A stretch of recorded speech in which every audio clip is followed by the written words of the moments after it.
Welcome to Kenton's videos. Enjoy the video. Make sure your iPhone 15 is unlocked and on the home screen. Confirm your device is updated to iOS 17 or later for consistent menu names. Have your passcode ready in case settings prompts for authentication. Close apps so you can focus on system settings without interruptions. If you use multiple keyboards, note which one is active before changing anything. This preparation avoids accidental changes to other keyboard features or language settings while you follow the steps. Open the Settings app from the home screen and tap General. Scroll down and select Keyboard to view the typing options list.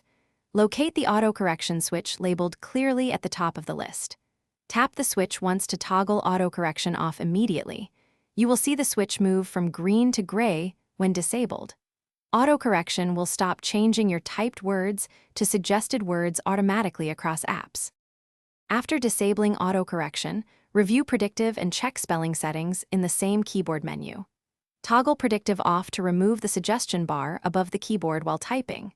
Toggle check spelling off to stop red underlines and automatic spelling suggestions.